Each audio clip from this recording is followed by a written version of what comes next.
السلام علیکم دوستو، میرے چینل حسین سیخ کو سبسکرائب کریں۔ بہت بڑی طاقت بنیں گے آپ اگر آپ کو سہنا آ گیا اور برداشت کرنا آ گیا، کیونکہ جب آپ برداشت کرتے ہیں نا تو اندر میں ایک طاقت پیدا ہوتی ہے، وہ طاقت آپ کی روح کو پرواز دیتی ہے اور اگلوں کے لیے تسخیر کا کام دیتی ہے۔ اور اگر آپ پھٹ گئے تو بم کے پھٹنے سے کیا ہوتا ہے؟ تباہی آتی ہے۔ جب آپ پھٹیں گے یا میں پھٹوں گا تو معاشرے میں تباہی آ جائے گی۔ تو اس کے لیے آپ دو چیزوں کا اہتمام فرمائیں۔ ایک اپنی زبان کی حفاظت فرمائیں، آپ اس 400 کے معاشرے میں کوئی غیبت کرنے والا نہ ہو، کوئی جھوٹ بولنے والا نہ ہو، کوئی کسی کو طنز کرنے والا نہ ہو، تانا دینے والا نہ ہو۔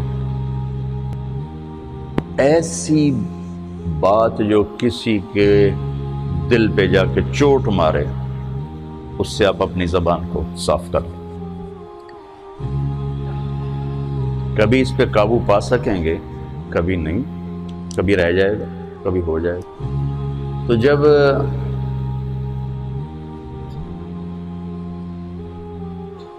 ہاتھ سے نکل جائے بات تو پھر اللہ نے ہمارے لیے توبہ کا دروازہ رکھا ہے۔ 2 نفل پڑھو، اللہ سے معافی مانگو، جس پر زیادتی ہو اس سے جا کے معافی مانگو، اس سے آپ کی مزاج میں ٹھہراؤ آ جائے گا۔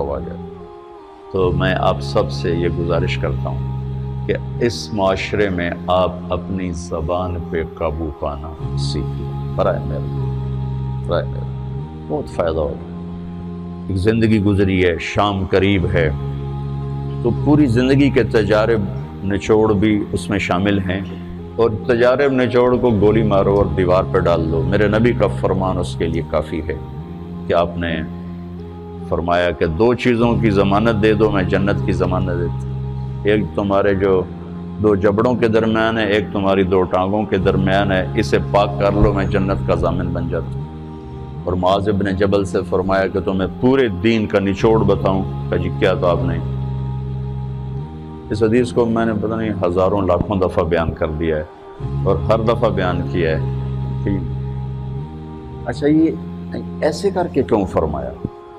یہ پہلے کیا پھر کہا کف ھذا، اور کہا کس کو ہے؟ جن کے بارے میں آتا ہے کہ اس امت کے علماء کا جھنڈا قیامت کے دن معاذ بن جبل کے ہاتھ میں ہوگا۔ اتنے بڑے تو 18 ہجری میں انتقال ہوا۔ 1434 ہجری میں اردن گیا تو ان کی قبر سے خوشبو آ رہی تھی۔ 1400 سال گزر گیا، ان کی قبر سے خوشبو کا آنا بند نہیں ہوا۔ اتنے بڑے آدمی کو کیسے سمجھایا؟ بچے کی طرح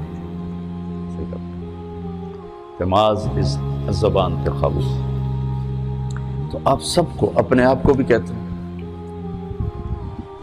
وہ عرب خطیب کہتے ہیں اوصیکم نفسی اولا وایاکم کر کے عام طور پہ خطبہ شروع کرتے ہیں، تو میں بھی اپنے ذات سے شروع کر کے آپ سے یہ عرض کرتا ہوں بچوں کہ اپنی زبان پہ قابو پانا سیکھو۔ یہاں اس کی مشق کر لو۔ یہ چھوٹا سا میدان ہے، چھوٹا، ایک تالاب میں ہے، آپ تالاب، یہاں سے نکل کر آپ ایک سمندر میں کودیں گے جہاں کہ رشتوں کی فہرست ہوگی، تعلقات کی فہرست ہوگی، ناگواریوں کے خوفناک خاردار کانٹے ہوں گے، کہیں کہیں پھول ملیں گے ورنہ کانٹوں سے بھرا جہان ہے۔ اگر آپ نے یہاں پریکٹس کر لی تو پھر آپ اس میدان میں جا کر انتہائی خوبصورت معاشرے کا فرد بن جائیں گے۔ خدا حافظ دوستوں۔